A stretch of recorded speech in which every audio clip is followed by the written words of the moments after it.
Hi, everyone. Welcome to Holistic Me TV. I am Khristee Rich. I am your host. So, I would like to introduce myself and also Holistic Me TV. This is a brand new TV show. This is season one. And again, I'm Khristee Rich. I'm a holistic health expert. I am a writer. I'm a speaker.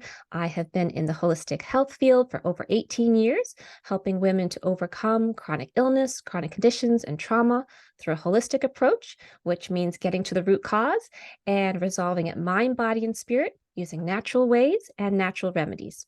And this show is brand new to empower women around the world. This is a global show to empower you with your health and wellness. And I'm so excited to bring on my guest today. We have Andrea, who's in the Colorado area. Welcome, Andrea. Hi, thank you so much for having me. This is so exciting to be a part of a brand new show. Oh, you're very welcome. Thanks for being a guest. So I'm going to introduce you to my audience. Let me go ahead and read your bio. So, Andrea Nicholson is a health expert with a passion for investigating and solving complex health issues. Andrea's journey began as a crime scene investigator, where she honed her skills in gathering and analyzing evidence. Now, as a functional health investigator, Andrea uses these same skills, to help people solve health problems like digestive issues, fatigue, stubborn weight, hormone imbalances, and depression/anxiety. Beautiful. Thank you so much for joining us. Yeah, thanks for having me. So, I know that you help people with a lot of issues, and I'm very curious how you got to being in the field that you're in. Can you share a little bit about your story? Yeah, I think it's a reasonably common story for a lot of us practitioners. We start on our own health journey, and Yes. through the process of solving our own problems and figuring out why certain things worked and certain things didn't work, and just, navigating the whole scene, we kind of fall in love with it. And we realize how many other people are struggling with the same things that most of us have now figured out or solved for ourselves. And so, Yes. we like to then turn around and share that information with other people. So that was true for me as well. While I was working in forensic science, I was on my own health journey. Mm, Um, had, typical freshman 15 kind of thing. I had gained some weight, had worked a really stressful job. So I didn't sleep well. I didn't eat well. I, had a mm. crazy career with that. And I was young and invincible. And like everyone, Yes. you kind of do things that aren't right and aren't Right. in alignment with health goals. And it was starting to catch up to me. Okay. So, how did it catch up with you? Were you diagnosed with something? You're Close. Thankfully, I close? caught it early enough that I wasn't fully diagnosed with anything, but Good.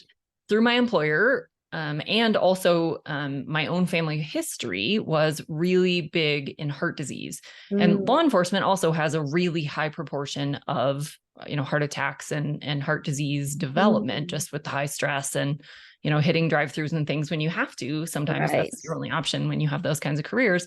Yes. And so my employer at the time brought in this comprehensive panel where they did the carotid scans and EKGs and stress tests and like all the things, and a really detailed cholesterol panel. Mm. And in my 20s, they found that I already had advancing heart disease. Wow. I had advanced arterial age. My arteries were in their 40s. And Wow. only in my 20s. I had plaques forming. I had just all the things. I had all the wrong kinds of cholesterol, all the most dangerous profiles. I had hardly any of the good protective kinds of things. I was nutrient LDL. deficient. I mean, you name it, the whole test was like, how are you walking around? It was Oh just, no. it Oh was really no. scary. And so So did that thankfully it was trouble you? still Did that scare early. you? Yeah.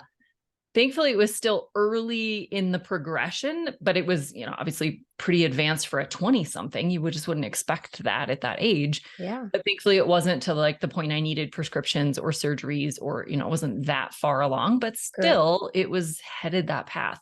And Mm. my personal family history, the women especially, all died younger than 50.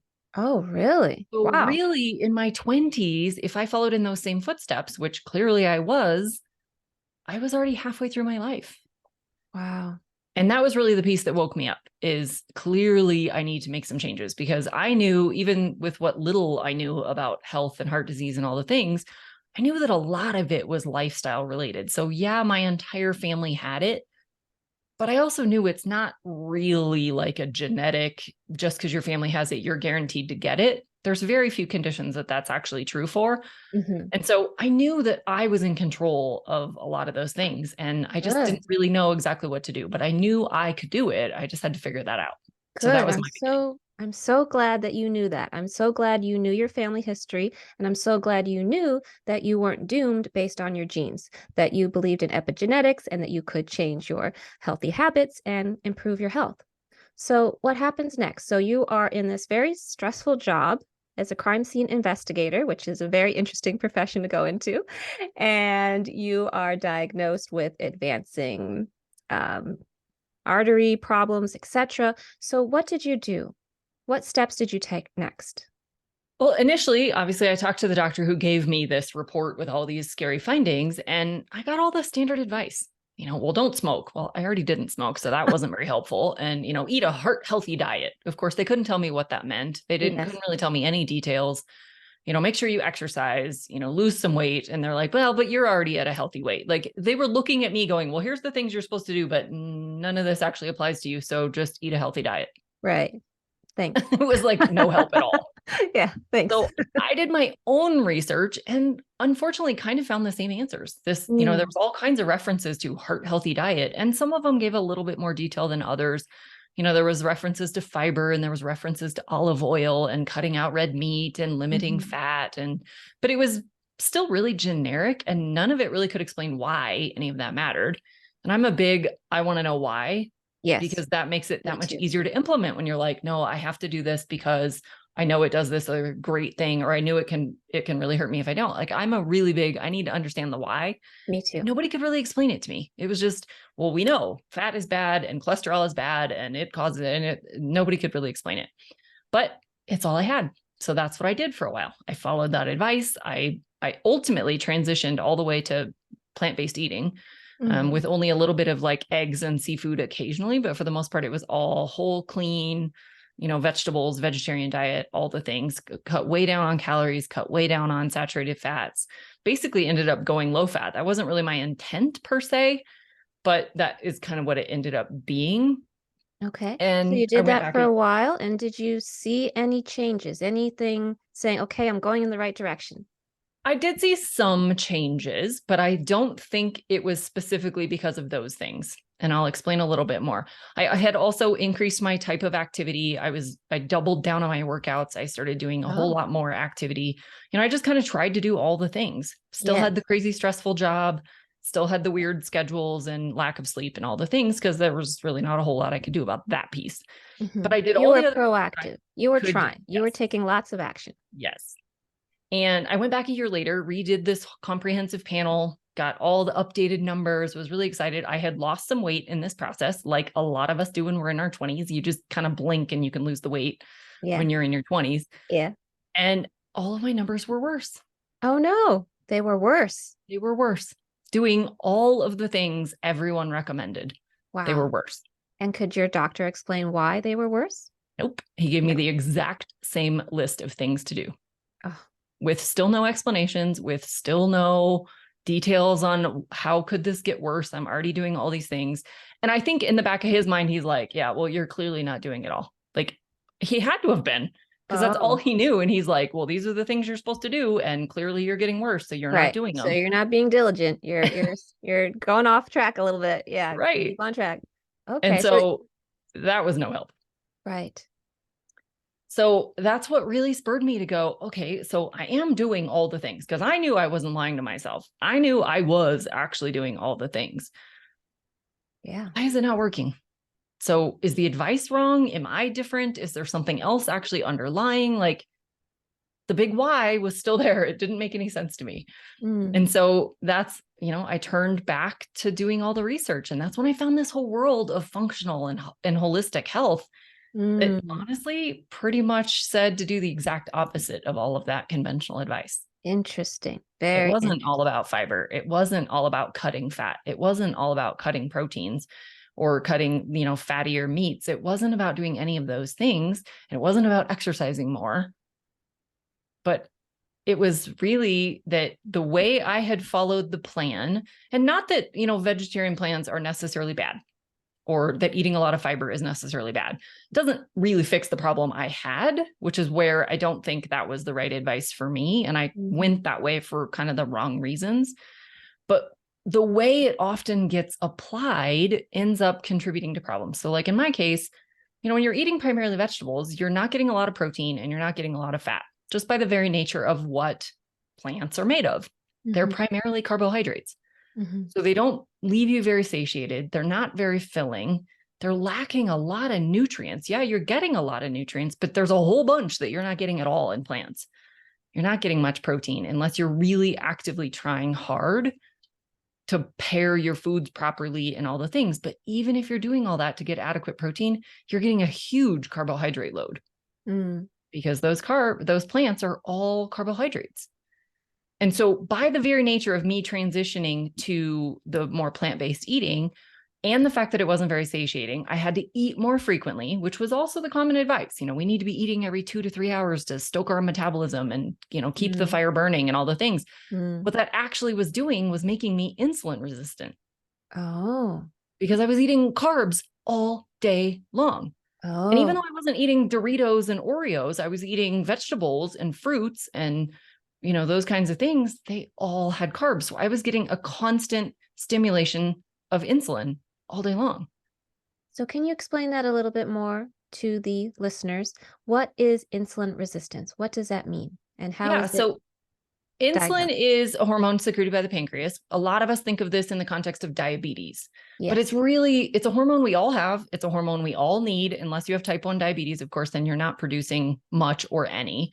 But the rest of us do produce this. Everyone has it and needs it. So even if you're type 1, you're injecting it or you're somehow getting it. We all need it. It has hundreds of roles in the body. The biggest one that we think about is in blood sugar management. So insulin is like the key that opens the door to allow glucose from the blood into the cell. But when you have high levels of glucose in your blood all the time from carbohydrate consumption, from simple sugar, intake, from starches, anything that's got carbohydrates in it, even whole vegetables or fruits, that glucose needs to be able to get into the cell. But when you're constantly throwing glucose at the cells, eventually they're full and they can't take any more sugar. And when they're full, then they stop listening to insulin. And when the cells stop listening to insulin, you have resistance. Your body's still releasing it. You have higher and higher and higher levels. Insulin is shouting at all of your cells now. But your cells are like, there's no vacancy. We have no room. No room. And so you develop this resistance. So initially your blood sugars might actually look totally normal, but your insulin levels are climbing because it's taking more and more and more of it to do the job that should be able to do with a whole lot less. Eventually that whole system kind of breaks down and you do end up with high blood sugars as well. And that's when it rolls into full type 2 diabetes. Well, I already had slightly elevated glucose and elevated insulin in my 20s from a very clean, whole plant-based diet and eating every 2 to 3 hours. And did that run in your family too? The insulin No, resistance? nothing that was diagnosed. I didn't have any history. I was adopted, so I have very little solid detail on things. But of all the medical history that was reported, there were no signs of diabetes. My guess is it probably was there because I do know they were overweight. A lot of them were smokers. A lot of them drank a lot. There were lots of other lifestyle factors that would probably indicate they did have diabetes, but there was nothing diagnosed. Okay. So when someone is insulin resistant, it comes up in the blood, it comes up right away, or does it come after it gets worse? It can be detected in the early stages. This is unfortunately not being looked at enough. Most doctors maybe run a fasting glucose with a standard blood panel, and occasionally you will throw a hemoglobin A1C in there. A lot of doctors don't even run that one unless there's some concern about diabetes, but hardly any are looking at fasting insulin. It's the first one of those three to become dysregulated. That's the first sign of insulin resistance developing. But they're not even looking at that. They're only looking at the other two, which are decades later before they really start to rise. So are they mostly looking for pre-diabetes and diabetes? Is that what they're looking for? Yeah, some of them are really only even looking for diabetes. They're not even looking for pre-diabetes, but it's becoming more common, unfortunately, because there's new drugs now for Right. pre-diabetes. And so Right. it's being looked at more because there's actually something they can give you if you have Right. pre-diabetes. Right. So it's still not necessarily with the mission in mind of reversing it or preventing it, Right. but it's because they can diagnose it and treat it. Okay. Got it. So you found out you're insulin resistant, and what did you do? What steps did you take next? So the biggest driver of insulin resistance is the carbohydrate piece. So that was my first step, was to figure out a way to reduce the carbohydrate intake.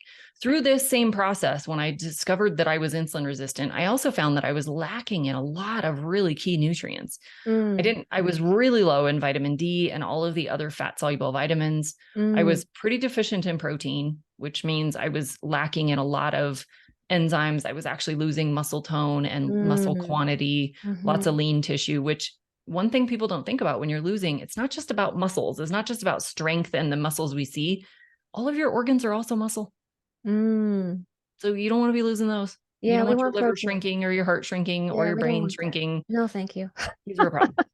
So I was lacking in a lot of these really good nutrients because of this super healthy plant-based diet that really Mm, was lacking in some good things. So I ended up reducing carbohydrate intake. Initially, I just cut out grains. That was the easiest thing, to just be like, I don't need them. I don't need to eat bread. I can eat the stuff inside the sandwich without the bread. I'm good. mhm, mhm. And so I cut out all the grains, which was like the easiest carbohydrate cutting for me. Right. Mhm. Over time, I also really reduced how much fruit I take in, just because fruit is pretty high in sugar. Right. Berries are the best. There's high sugar fruits and low sugar fruits, and you can get the whole range of things in there. Yes. Ultimately, I found that for me, it's just better to limit fruit mostly. Mhm, So I still eat a lot of vegetables. I did add back in animal proteins because they're the most bioavailable. They're the most absorbable nutrients that we can eat. And for all of human history, we've eaten meat.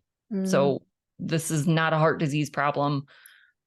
Our ancestors 100 years ago or 10,000 years ago weren't dying from heart disease, even though they were eating lots of meat and lots of mm. vegetables and lots of butter and lard and cooking in all of the animal fats. They didn't have heart disease, or at least not Yeah. to the portions that we have now.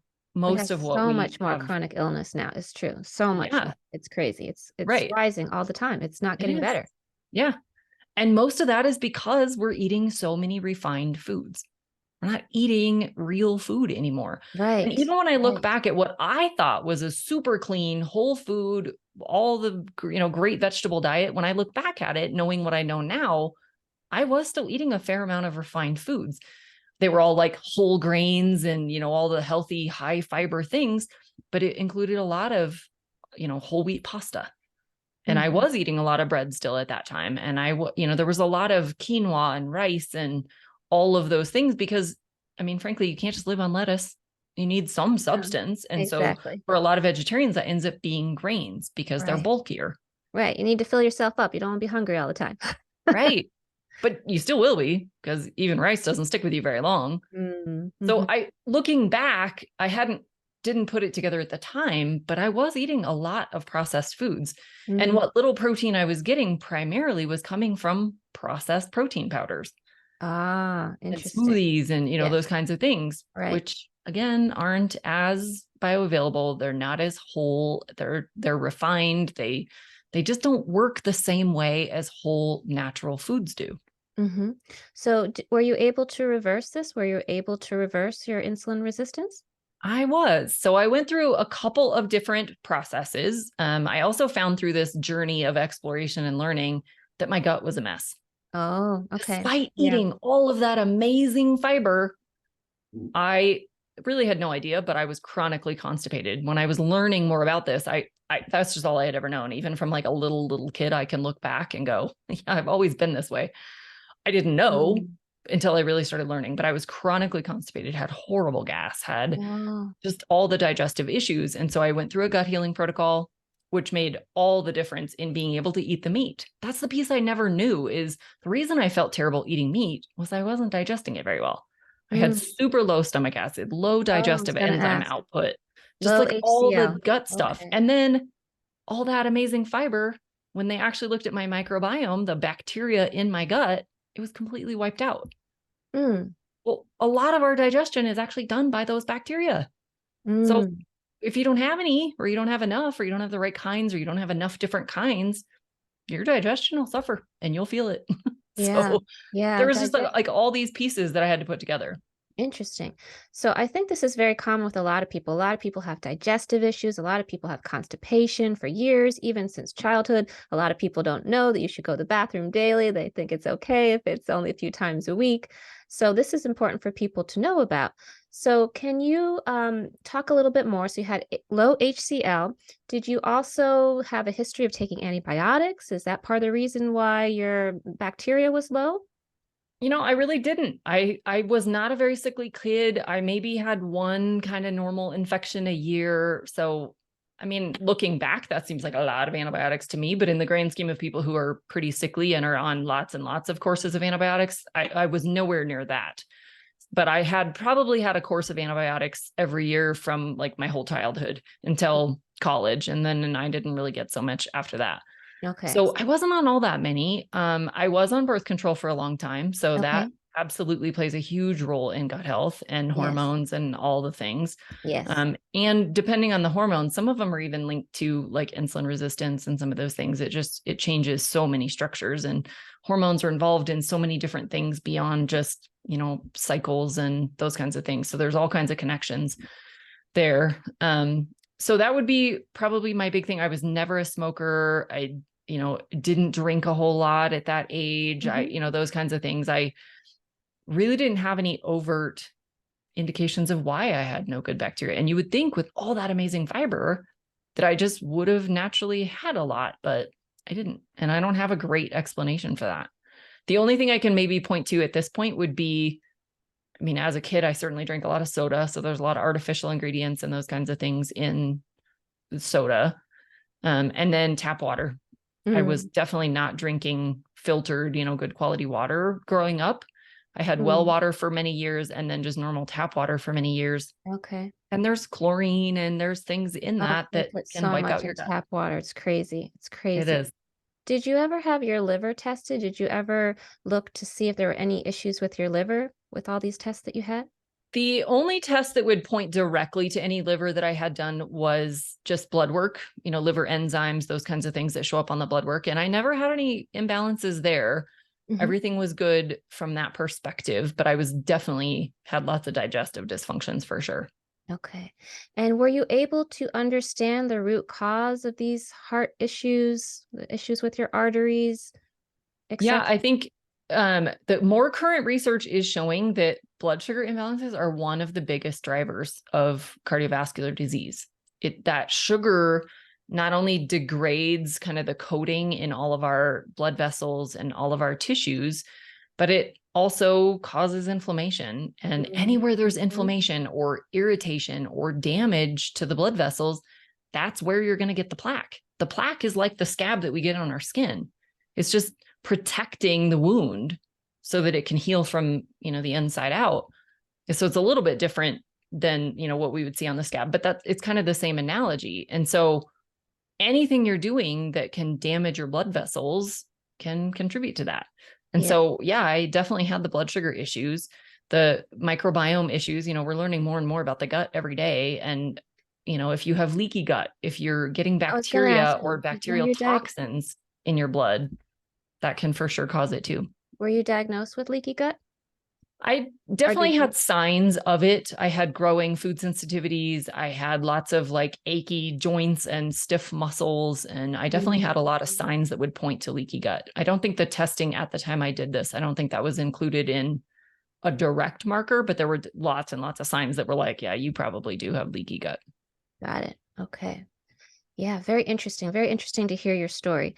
So, do you feel healthy today? How are you feeling today? I do. Yeah. When I totally changed my diet, started changing up even my workouts, part of I had this crazy stressful job. Yes. Stress alone plays into cardiovascular disease development, Huge. Yes. plays into blood sugar problems. I wasn't Yeah. sleeping, so that plays into all those as well. All of those also probably contributed to the gut dysfunctions and the bacterial, die off.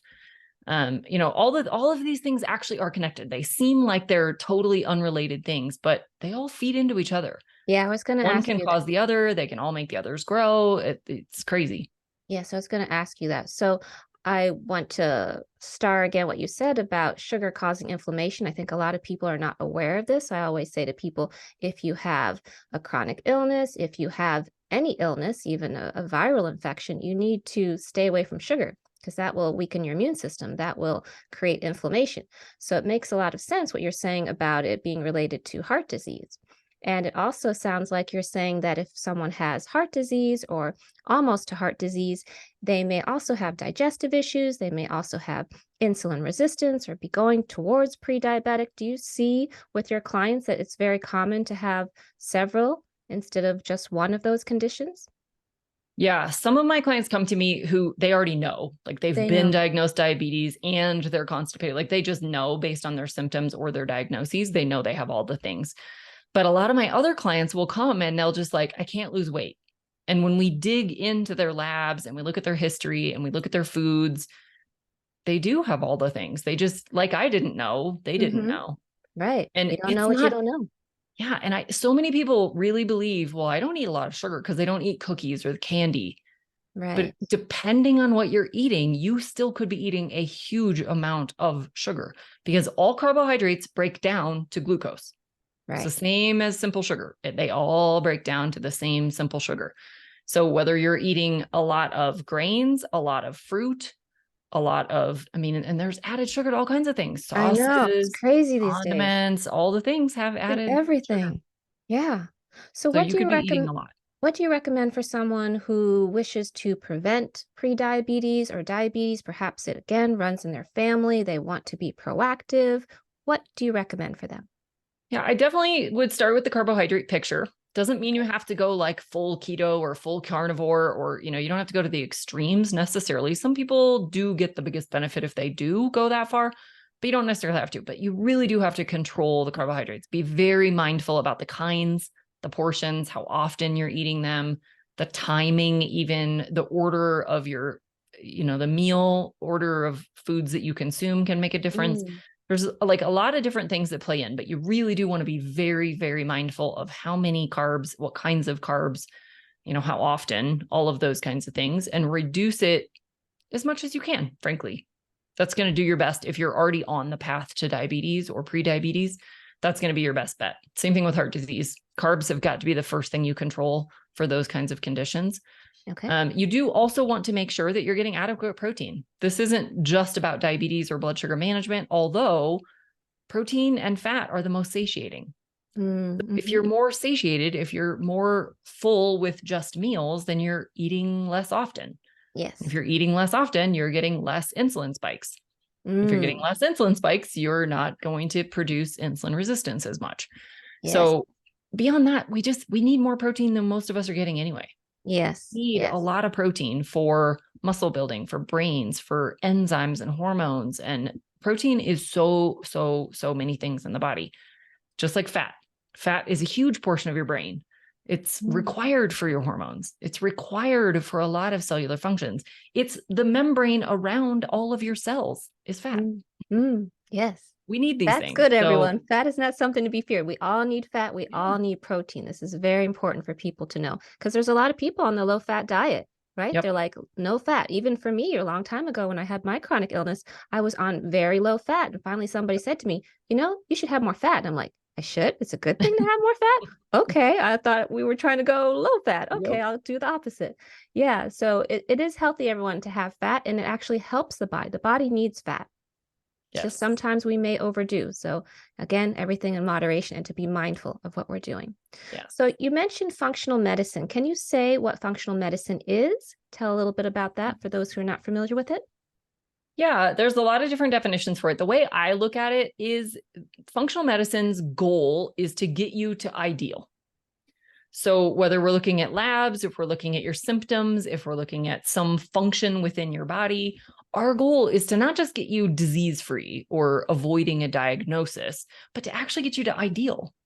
There's a big difference between like even right before pre-diabetes to pre-diabetes to diabetes. Like, I don't want to Mm, be right on the cusp of pre-diabetes. I want no, to be nowhere near that. I want to be right, on the complete opposite end of that spectrum. And right. so really that's the goal with functional medicine, is to get you as ideally healthy as possible. Great. And you believe that even if someone has a health history or their parents had a health history, that they can improve their health and actually never get that condition, and to do it without medication is possible too. Yes? Absolutely. Yeah, there's going to be a huge range of that. Obviously, if you've been struggling with the same diagnosis for 20 or 30 or 40 years, the longer you have it, the harder it is to fully reverse. And not every condition will be 100% reversible. But that doesn't mean you can't aim for that. Yes. Doesn't mean that can't be your focus. And Yes. I do believe that every condition can be improved upon, I if do not too. fully reversed. I do too. Absolutely. Beautiful. We have so much in common.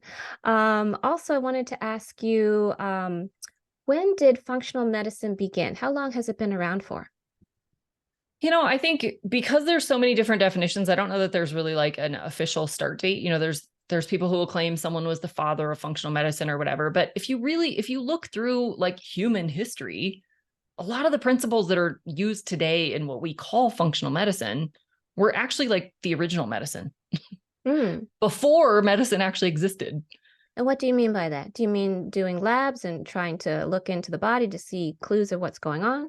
Yeah, I think obviously they didn't have labs, 10,000 years ago, Yeah. or 500 years ago, even 200 years ago. They didn't have what we have today from a technology standpoint, but their goal was really trying to figure out why this was happening, Right.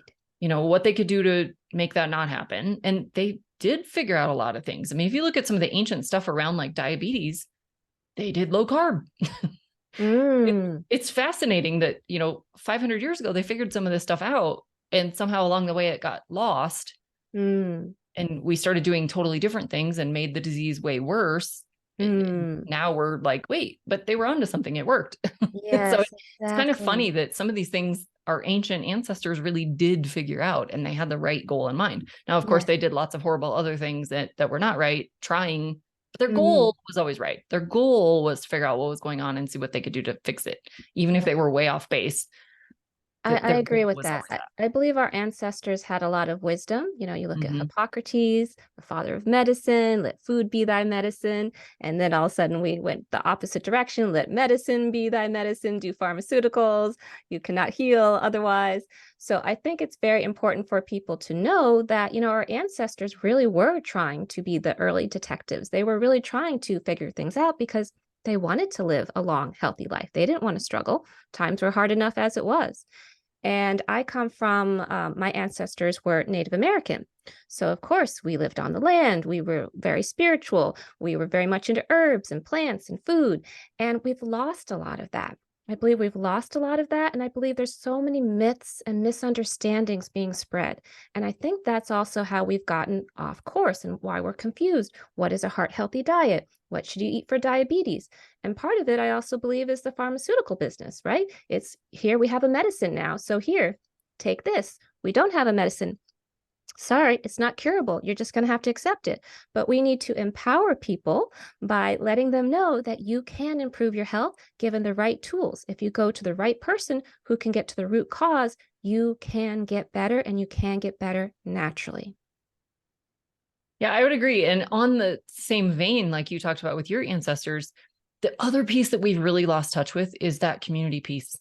Yes. That used to be such a thing. They would crowd around someone who was sick, and they would, chant or pray, or, Yes. just touch even. All of those human connection pieces are so vital to really healing and living a long time. That's one of the things they've really found. I mean, there's all these stories around the blue zones and that, but one of the big things that they don't really talk about in a lot of those blue zone locations is that is one of the biggest drivers those centenarians and the Mm. longest lived people have, is they have social connection, they have purpose, they have Yes. community, they don't stress themselves to death every day. Yes. They Low really do stress. take time to enjoy nature and enjoy Mhm. company.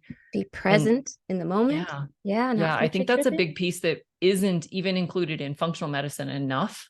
is Mm, we really do need that connection, that community, that, human touch, human interaction, really. yes. So It plays important. such a So role. important. Especially, the last few years with the pandemic, I think a lot of people have realize their health has unfortunately deteriorated because they didn't have that human reaction with their community, with their friends, that support, and they felt they had to do everything alone and they were afraid to go to the doctor. Yeah. So I'm so glad that you said that. I think it's so important to have a supportive community to help you with your health and wellness. And I wanted to ask you too, does functional medicine also believe in mind, body, and spirit? And do you believe that any of these health conditions could also have an emotional component to it? Yes, that is a huge component that is often not discussed enough or not prioritized enough. If you have past trauma that you haven't dealt with or a current, these are all part of that same stress picture. Stress isn't just about having deadlines at work or having a fight with your spouse.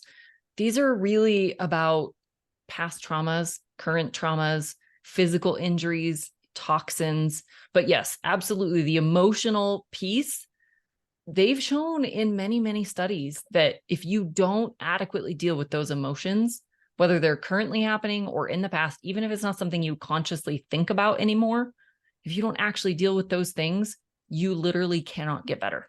Yes, it's very It important. blocks the body from healing. Yes, you must deal with your trauma. This is very, very important. So many people suppressing their emotions, suppressing their trauma, saying, I just got to not think about it. I've just got to keep going. I've got to just go to work, boom, boom, be busy.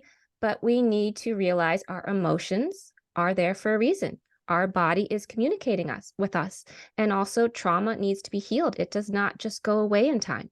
Many people think it just goes away in time. Time heals all. But we must actually take action to heal, not just allow time to pass. Yeah. And there's a lot of different modalities available today.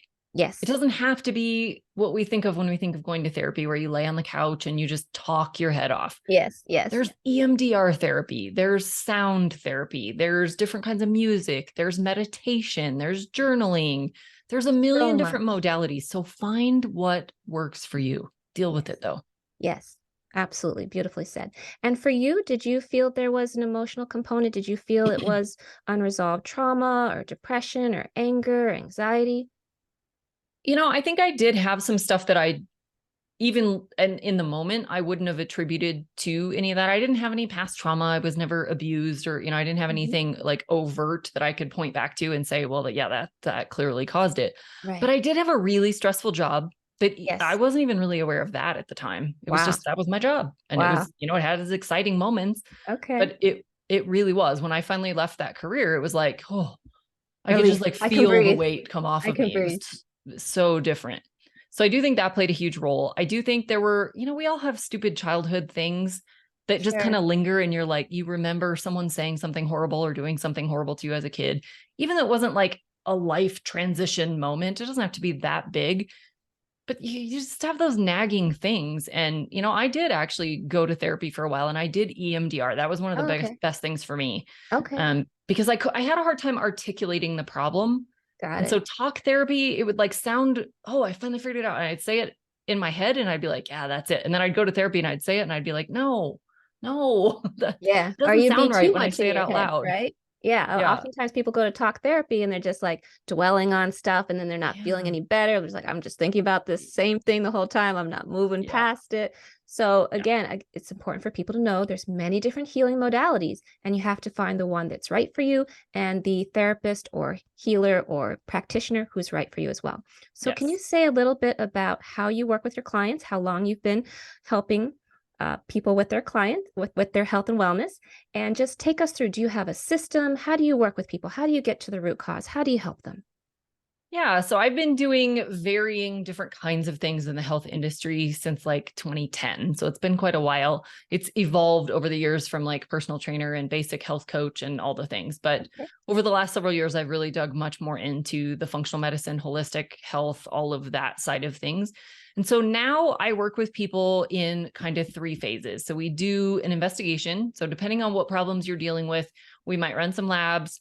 We might do some like questionnaires and things to just pull out additional detail than you might recall to tell me.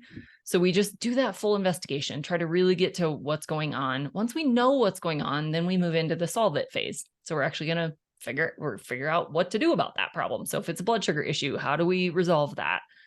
If it's an underlying infection or a gut issue, we're going to resolve that issue. And then in the final phase, once we've kind of addressed all the things and you're feeling amazing, you want to keep that. Yeah. You don't just want to backslide into feeling like junk again.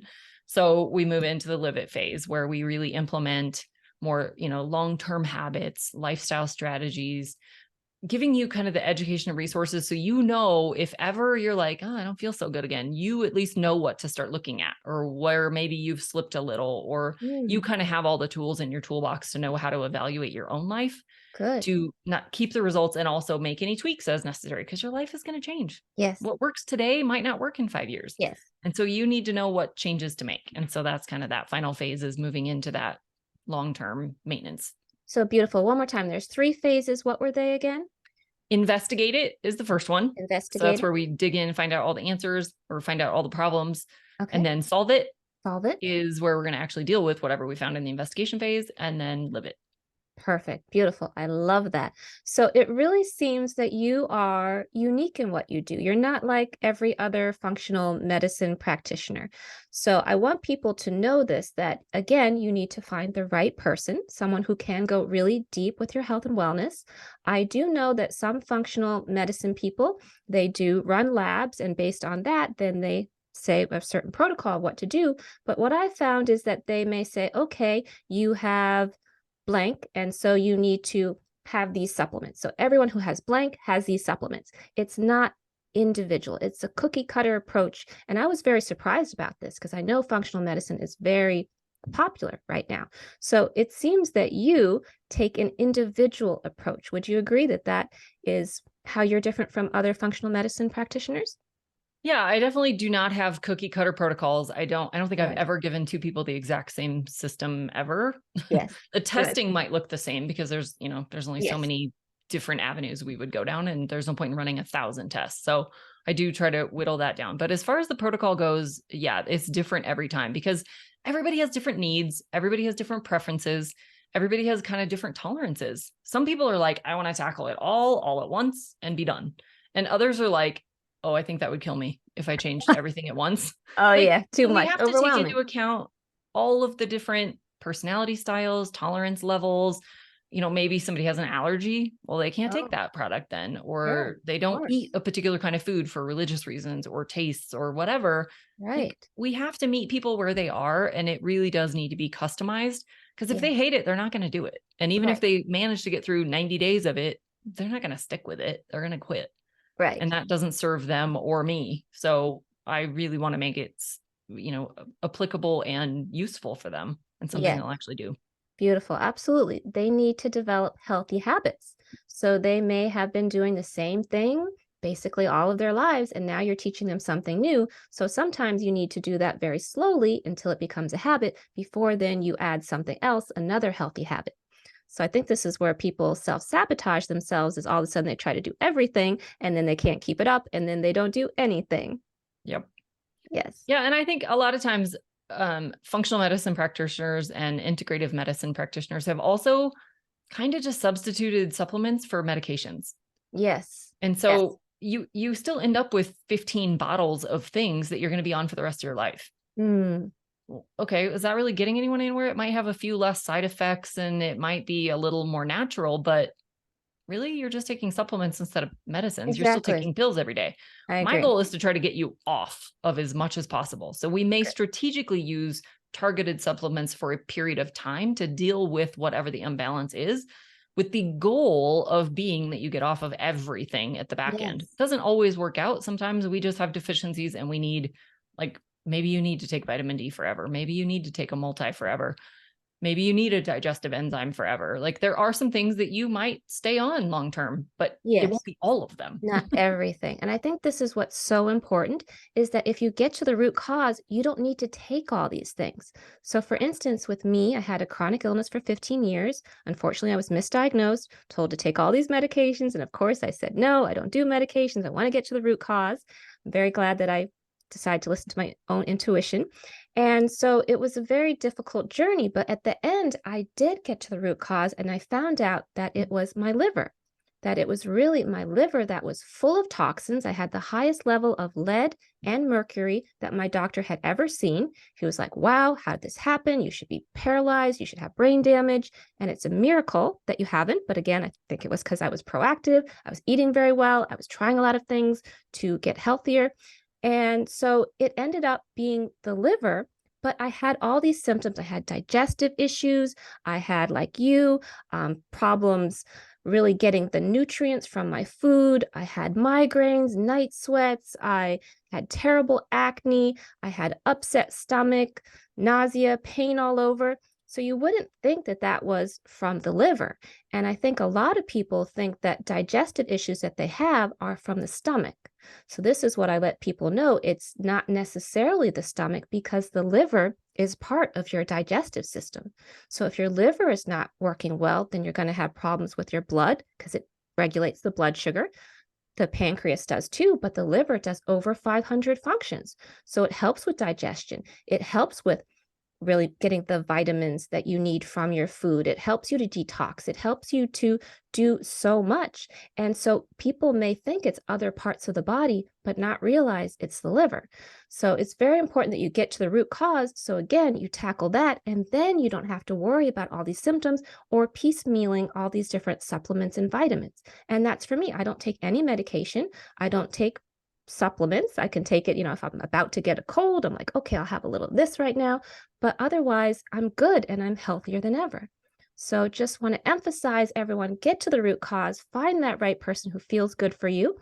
And is there anything else you would like to leave the audience with about functional medicine, about the work that you do? Oh, who do you specialize in helping? I work with a lot of people with blood sugar issues, obviously, and digestive issues. Those are probably the two biggest ones that I deal with. And generally that comes along with stubborn weight or weight gain issues. A Yes. lot of that midlife, I don't know what, nothing's changed, but I'm gaining all Yes. this weight or I can't lose it. Like it kind of comes along with that whole picture. Beautiful, beautiful. And anything else you'd like to leave the audience with today? Anything you would like to educate them about or I'll misunderstanding? just add on to what you just said, which is you know your body better than anyone else. Yes, So if you don't feel like you're getting the answers that you're looking for, or everyone tells you everything's normal and you're just fine and it's all in your head and whatever, keep digging. Be your own best advocate and keep yes, looking. There are answers out there. You just have to keep looking. You will find someone that can help you. absolutely. Very well said. We must trust ourselves. We must be our own health advocate. There's no one else who cares about our health and wellness as much as we do. So fight for yourself, fight for your health, find the help that you need. And how can people get in touch with you to learn more and to contact you? Yeah, my website's the best place, which is healthylifewithandrea.com. From there, you can join my email list, which is where like all my good stuff comes out every week. Yes. I also have a podcast and that goes out by email as well. So you can get all that information on my email. And the name of the podcast? Holistic Health Bites. Holistic Health Bites. Beautiful. And yes, I follow you on social media. I do enjoy your social media posts. I follow you on Instagram. And so definitely follow Andrea, check out her website, check out her information, and make sure you prioritize your health and wellness. So thank you so much, Andrea, for being a guest today. It was a great conversation. Thank you so much for being here. Yes, absolutely. Thank you for having me. This was a lot of fun. Okay, awesome. Great. And thank all of you for joining us today on this episode of Holistic Me TV. Again, don't forget to like this video if you enjoyed it. Leave us a comment, leave us a question. If you have a question, we will circle back. And again, don't forget to hit that subscribe button to subscribe so that you watch the whole season of all these amazing experts. So again, hit subscribe there, check out Andrea's links, and have a beautiful day. Don't forget to share this video as well. Thanks again for watching. Bye for now.